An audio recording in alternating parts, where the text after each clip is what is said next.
अस्सलाम वालेकुम बच्चों, क्या हाल है? कैसे हैं आप लोग? आसान खाना नहीं हियर। इस वक्त बहुत ज्यादा हालत टाइट होगी, समझ में नहीं आ रहा। सर कल पेपर है, चीजें मिक्सअप हो रही हैं। डर हो रहा है, लग रहा है कि ये चीज भी छूट जाएगी, वो चीज भी छूट जाएगी, और कुछ याद नहीं आ रहा। टेंशन ना लें, सबके साथ ऐसा होता था। मैंने भी अपनी पूरी सीए की जर्नी में मेरे साथ भी ऐसा हुआ। और आज मैं आपके सामने माशाल्लाह क्वालिफाइड चार्टर्ड अकाउंटेंट हूँ, और ऐसे बहुत सारे मेरे जैसे दोस्त हैं जो कि आपके सामने हैं। तो इंशाल्लाह आप भी पास होंगे। चलें sir, without wasting of time, मैंने अपने केएनएस में तो ये बच्चों को कवर करा दिया कि पोर्टल के ऊपर ये पड़ा हुआ है, लेकिन बहुत सारे बच्चे आउटसाइडर जो स्टूडेंट्स, उन्होंने कहा कि सर हमने कॉन्सेप्चुअल फ्रेमवर्क नहीं करा। तब उसके ऊपर अगर आप कोई 15-20 मिनट की वीडियो बना दें, जिसको सिर्फ हम एक दफा देख लें, और हमारा ये एरिया अगर इसमें से 5-6 नंबर आ जाते हैं, वो सिक्योर हो जाए, तो सर क्या ही बात है। फिर आप मुझे इंशाल्लाह दुआएं भी देंगे, और इंशाल्लाह अल्लाह ने चाहा तो हमारी मुलाकात आगे भी FAR 2 और FFR में होगी। तो चलें sir, without wasting your time, मैं शुरू करता हूँ कॉन्सेप्चुअल फ्रेमवर्क चैप्टर। ये आपकी स्टडी टेक्स्ट का एक चैप्टर है। सही है सर, थ्योरी का इसमें से चीजें आ सकती हैं। अब सर इसमें आता हूँ। इसमें हम आते हैं एलिमेंट्स ऑफ फाइनेंशियल स्टेटमेंट्स। ये आपको पता है, इसके ऊपर टाइम अभी वेस्ट नहीं करना। पेपर में आ भी गया तो आप लोग बड़े आराम से इंशाल्लाह इसको निकाल लेंगे। सही है सर। अच्छा, कोशिश कीजिएगा इस वीडियो को टू पे ना सुने, क्योंकि सर मैं इसमें वैसे ही थोड़ा सा स्पीड में जा रहा हूँ, टाइम को देखते हुए कि आपका टाइम सेव हो। सही है सर। तो आ जाए सर, जो इसमें जो चीज थ्योरी के अंदर आ सकती है, थ्योरी के अंदर जिसके ऊपर आ सकते हैं और MCQ नहीं, वो चीज जो इसमें आ सकती है वो है फंडामेंटल क्वालिटेटिव करेक्टरिस्टिक्स। की क्वालिटेटिव करेक्टरिस्टिक्स फाइनेंशियल इंफॉर्मेशन के क्या होते हैं। तो फिर याद रखें, जो फाइनेंशियल इंफॉर्मेशन होती है उसके क्वालिटेटिव करेक्टरिस्टिक्स में आता है कि वो एक रेलिवेंट होती है, और दूसरी उसके अंदर फेथफुल रिप्रेजेंटेशन होती है। रेलिवेंस क्या होती है? रेलिवेंस आती है तीन चीजों से। पहली चीज कंपेरेबल। फॉर एग्जाम्पल, अगर आप अकाउंट्स बना रहे हैं 30 जून 2025 के, तो उसके लिए आपको कंपैरिजन में पिछले साल उसी पीरियड का डेटा देना है। तब तो वो रेलेवेंट होगी यूजर के लिए, कि वो उसको देख के डिसीजन मेकिंग कर पाए कि पिछले साल कंपनी ने कितना कमाया था, इस साल कितना कमाया है। इसी तरीके से रेलेवेंस आती है टाइमलीनेस। क्या मतलब सर? जब इंफॉर्मेशन चाहिए हो उसी वक्त मिल जाए, ताकि उसकी बेस पे डिसीजन मेकिंग ले जाए। मुझे उस कंपनी में इन्वेस्ट करना है 2025 में, तो अगर मुझे जून 30 के अकाउंट्स 2025 में मिल जाएंगे तो मैं इन्वेस्ट कर पाऊंगा 2025 में। अगर 25 का ऑडिट, PIA वगैरह ऐसे इदारों की तरह खत्म हो रहा है 26-27 में, तो मेरे लिए वो इन्फॉर्मेशन रेलिवेंट नहीं है। तो रेलिवेंस के लिए हमारे पास कंपेरेबिलिटी होती है, टाइमलीनेस होती है, और अंडरस्टैंडेबिलिटी। इन्फॉर्मेशन ऐसी हो जिसको अंडरस्टैंड कर ले। ऐसा ना हो कि लोग बोले कि यार क्या फायदा हुआ अकाउंट बना के, पहले भी कुछ समझ में नहीं आ रहा था, अभी भी नहीं आ रहा, तुमने पूरा एडमिन एक्सपेंसेस लिख दिए P&L के पेज पे। भाई एडमिन एक्सपेंसेस को तुम कलब करके भी बता सकते, तो ऐसी हो कि अंडरस्टैंडिंग के पॉइंट ऑफ व्यू से आसान हो, बहुत मुश्किल ना हो। तो रेलिवेंस कब आती है? जब इन्फॉर्मेशन कंपेरेबल हो, जब टाइमलीनेस और अंडरस्टैंडिंग। अब आते हैं सर, दूसरा कैरेक्टरिस्टिक होता है एक अच्छी इंफॉर्मेशन का, होता है कि उसके अंदर फेथफुल रिप्रेजेंटेशन। फेथफुल मतलब जो बातें सही हैं वो सही हो, तो उसके लिए कैरेक्टरिस्टिक होता है जिसको हम कहते हैं वेरीफाइबिलिटी। कि इन्फॉर्मेशन को हम वेरीफाई कर पाए, जो बातें आ रही है, इन्वेंट्री क्लोजिंग इन्वेंट्री आ रही है, उसको ऑडिटर ने वेरीफाई किया, और वेरीफाई हो पाए। पता चले कि हाँ 30 जून को इतनी इन्वेंट्री थी, तो वो जुलाई में बिक गई, अगस्त में बिक गई। सही है सर। तो याद रखिएगा, ये थ्योरी के पॉइंट ऑफ व्यू से इंपॉर्टेंट है। रेलिवेंस आती है कंपेरेबिलिटी से, रेलिवेंस आती है टाइमलीनेस से, अंडरस्टैंडिंग से, और फेथफुल रिप्रेजेंटेशन आती है वेरीफाइबल। सही है सर। अब आते हैं सर, इसने एक और बात की। इसने कहा बास मर्तबा हो सकता है कि आप इंफॉर्मेशन को रेलेवेंट बनाने के चक्कर में कॉस्ट आपकी बहुत ज्यादा आ रही हो। आप कह रहे हो कि यार हमारी, फॉर एग्जांपल एग्जांपल देता हूँ, प्रैक्टिकल आदमी प्रैक्टिकल एग्जांपलों से बात करूंगा। यूनिलीवर यूके, यूनिलीवर जब अपने कंसोलिडेटेड अकाउंट्स बनाती है, तो उसके अंदर वो यूनिलीवर पाकिस्तान के अकाउंट्स को कंसिडर ही नहीं करती। सर वो क्यों कंसिडर नहीं करती? क्योंकि वो कहती है कि यार यूनिलीवर पाकिस्तान का पोर्शन 0.00 समथिंग बनता है, अगर हम जब कन्वर्ट करते हैं तो वो राउंडिंग ऑफ में ही चले जाते हैं। तो वो यूनिलीवर पाकिस्तान के अकाउंट्स मांगती नहीं कंसोलिडेशन में, क्योंकि उनको कॉस्ट कंस्ट्रेंट है। बोलते हैं यार अगर हम उनके ऊपर प्रेशर डालेंगे, वो कहेंगे और स्टाफ लगाओ, बेकार में कॉस्ट बढ़ेगी, जाने दो, इतना मैटर इंपॉर्टेंट नहीं है। तो बास मर्तबा आप ये सब चीजें करते वक्त कॉस्ट को भी ख्याल रखते हो, कि ऐसा तो नहीं कि कॉस्ट इतनी ज्यादा हो जाए कि वो बेनिफिट से एक्सीड कर जाए। ठीक है सर, तो ये बात दिमाग में रखनी है। अब आ जाए सर, वही बात, रिकॉग्निशन क्राइटेरिया के एसेट को कब रिकॉर्ड करते हैं? जब हमने कहा कि हमारे पास एसेट का कंट्रोल हो और फ्यूचर इकोनॉमिक बेनिफिट। सर इसके बाद एग्जांपल्स हैं। यार एसेट इनमें से कौन कौन सा है? मेरे हिसाब से ये चीज आप लोगों को क्लासेस में आपके टीचर्स ने कवर करवा दी होगी, जिसमें आपको टेंशन लेने की जरूरत नहीं है। सर मेजरमेंट बेसिस पर आता हूँ, ये अच्छी चीज है कि मेजरमेंट बेसिस क्या होते हैं एसेट्स के। तो सर यहाँ पर मैं आपको ये समझाऊंगा एक AC की एग्जांपल से। छोटी सी एग्जांपल है, AC की एग्जांपल है। तो आ जाए सर, सपोज करें मैंने आज से 1 साल पहले 50,000 रुपए का एक AC लिया। सही है। 50,000 का एक AC लिया। अब हमने कहा इसकी हिस्टोरिकल कॉस्ट आज क्या होगी? हिस्टोरिकल कॉस्ट होती क्या है? वो कॉस्ट जैसे एसेट एसेट ना कभी इम्पेयर हुआ ना कभी रीवेल्यू हुआ, तो इसकी आज हिस्टोरिकल कॉस्ट होगी 50,000। और 5 साल अगर हम इसकी लाइफ लगा लें, 5 साल। सही है। तो आपको पता है डेप्रिसिएशन में है, क्योंकि वक्त आपका बचाना है, इसलिए पूरा लिख नहीं रहा डेप्रिसिएशन। 50,000 डिवाइड बाई 5, तो मैं डायरेक्ट आपको बता रहा हूँ कि 40,000 की इसकी हिस्टोरिकल कॉस्ट होगी। सही है। इसको कहते हैं हिस्टोरिकल कॉस्ट। एक एसिड की हम 4 कॉस्ट निकाल सकते हैं, चार मतलब तरह से इसकी मेजरमेंट हो सकती है। तो इसकी हिस्टोरिकल कॉस्ट भी हो सकती है। सही है। दूसरा जो हम IAS 16 हमें अलाउ करते हैं वो होता है फेयर वैल्यू, जिसको हम कहते हैं रिवैल्यूएशन। भाई आज आपने कहा मेरा एसेट 1 साल पुराना है, जब लिया था 5 साल लाइफ थी, आज इसको मार्केट में बेचने जाऊं तो ये बिकेगा 42,000 का। ये इसकी हो गई फेयर वैल्यू। सही है सर। अब आ जाए वैल्यू इन यूज क्या होती है, आप लोग इम्पेयरमेंट में पढ़ चुके हैं, present value future cash flow. Suppose करो आपने प्रेजेंट वैल्यू निकाली, वो आ गई 43,000।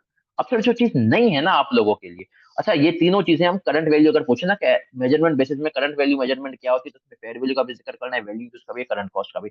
करंट कॉस्ट बहुत इंपॉर्टेंट है, करंट कॉस्ट का कॉन्सेप्ट समझना। करंट कॉस्ट कहती है कि जो एसेट तुमने पहले लिया था 1 साल पहले, वो 50,000 का था 1 साल पे, उसके बाद हमने खान साहब को हटा दिया और हमने कहा पीडीएम आएगी और बहुत अच्छा करेगी, उन्होंने मुल्क का और बेहतर कर दिया। तो अब हमने कहा सर, अब वो एसेट वो एसी 60,000 का बिक रहा है मार्केट में। तो आज अगर उस एसी की कॉस्ट देखें तो वो हो गई है 60,000। लेकिन आपका एसी डेप्रिशिएट भी हो गया 1 साल, तो आप इसमें से अज्यूम करेंगे करंट कॉस्ट के हिसाब से कि आज जो एसेट मिल रहा है 60,000 का, वो तो पूरे 5 साल की लाइफ का है। लेकिन अगर हम ये देखें कि अगर हमें पहले ही 60,000 का मिला होता और उसको हम डिवाइड कर दें उसके 5 साल से, तो उसकी डेप्रिसिएशन आ जाएगी 12,000, तो आज उसकी वैल्यू हो जाएगी 48,000। तो सर ये होती है करंट कॉस्ट। ये इंपॉर्टेंट कॉन्सेप्ट है, ये आप लोगों ने ना इम्पेयरमेंट में पढ़ा ना आपको कहीं से पता है, तो ये करंट कॉस्ट का कॉन्सेप्ट इंपॉर्टेंट है। सर याद रखें, मेजरमेंट बेसिस में दो चीजें होती है, हिस्टोरिकल कॉस्ट और करंट वैल्यू। और ये सारी बातें यहाँ पर लिखी है कि हिस्टोरिकल कॉस्ट क्या होती है, करंट वैल्यू क्या होती है, जो मैं आपको बता रहा हूँ। सही है सर। फेयर वैल्यू क्या होती है, वैल्यू इन यूज क्या होती है, और करंट कॉस्ट क्या होती है। फिर इसके ऊपर ये एग्जांपल है, उम्मीद करता हूँ ये एग्जांपल इंशाल्लाह आप लोग एक दफा खुद पढ़ भी लेंगे अगर बुक से।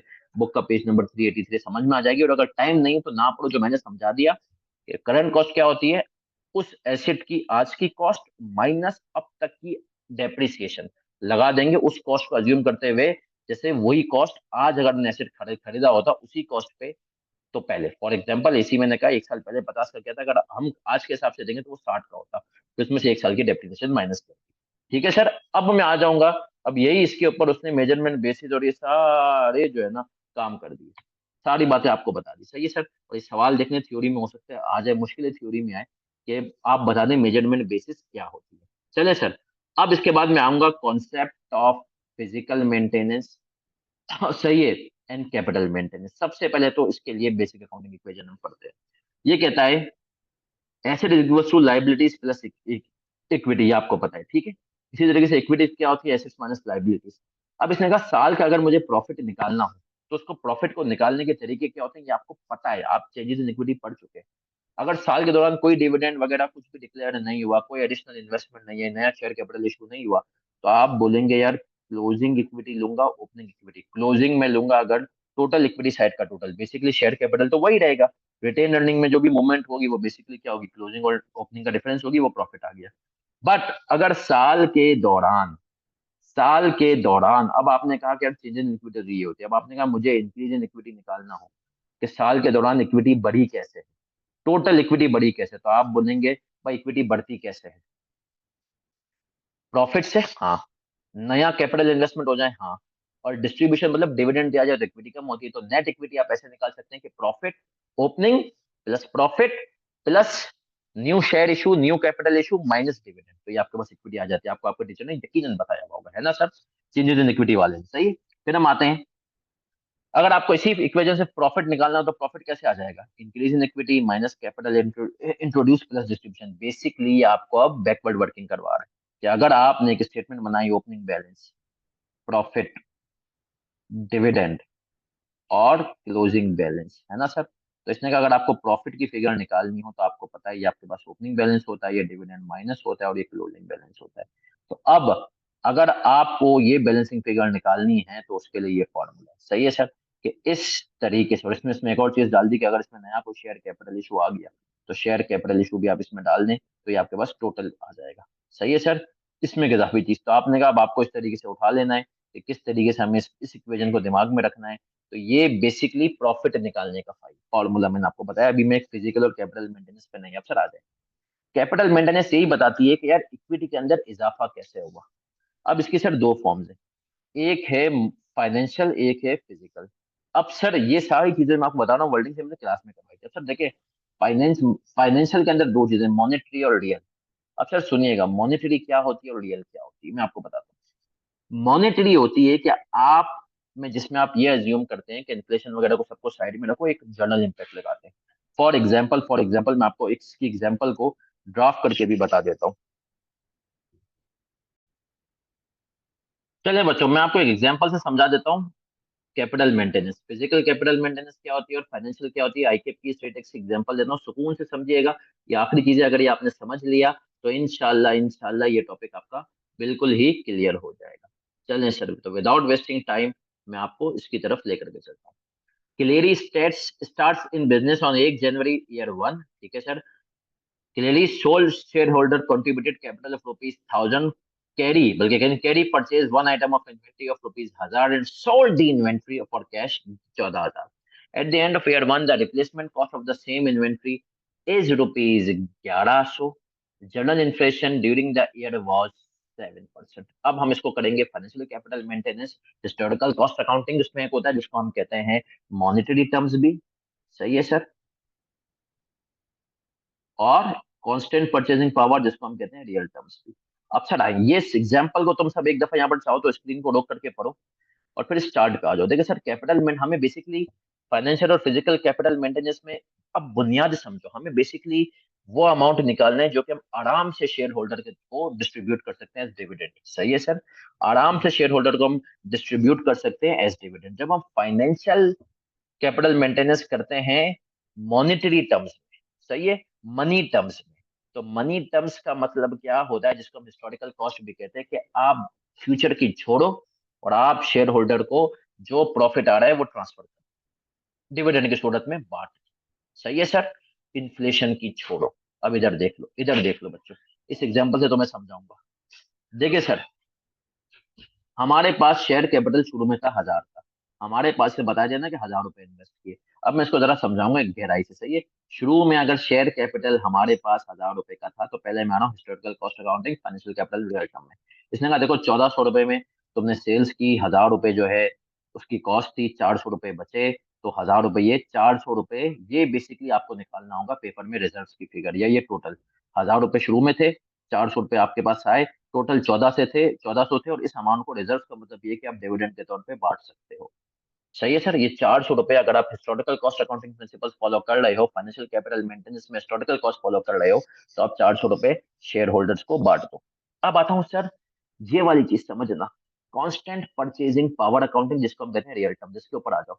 अब हम सर इसमें कहते हैं कि यार देखो, शेयर होल्डर को सारे पैसे ना दो, जो नॉर्मल जनरल महंगाई का रेट चल रहा है ना, उसको डिडक्ट कर लो और बाकी अमाउंट को शेयर होल्डर को तुम बांट दो, या उसको डिविडेंड के तौर पे रख दो कि यार तुझे अब ये डिविडेंड के तौर पे दे देंगे। ठीक है सर।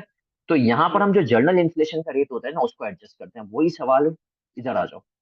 1400, 1000 रुपए, और हमने जनरल इन्फ्लेशन के 70 रुपए यहाँ पे एडजस्ट कर लिया और इसको हमने यहाँ पर कैपिटल में ऐड कर दिया। हमने कहा देखो शेयर होल्डर भैया, प्रॉफिट तो तुम्हें 400 का ही हुआ है जैसे यहाँ पर हुआ था, लेकिन ये जो 70 रुपए है ना, इसको हमने अपने कैपिटल का हिस्सा बना दिया, इसको हमने बिजनेस में रख लिया कि यार हमें फ्यूचर में महंगाई हो गई है तो 70 रुपए इजाफी रखने पड़ेंगे। सही है। और वो 70 रुपए जो होंगे, 70 रुपए किस चीज के होंगे सर? वो 70 रुपए हमने कहा जो हमारा प्रोडक्ट था, जो पहले हमें 1000 रुपए का मिला था, वो 7% महंगा मिलेगा। तो हम 70 रुपए उसके लिए अलग से लिख लेंगे।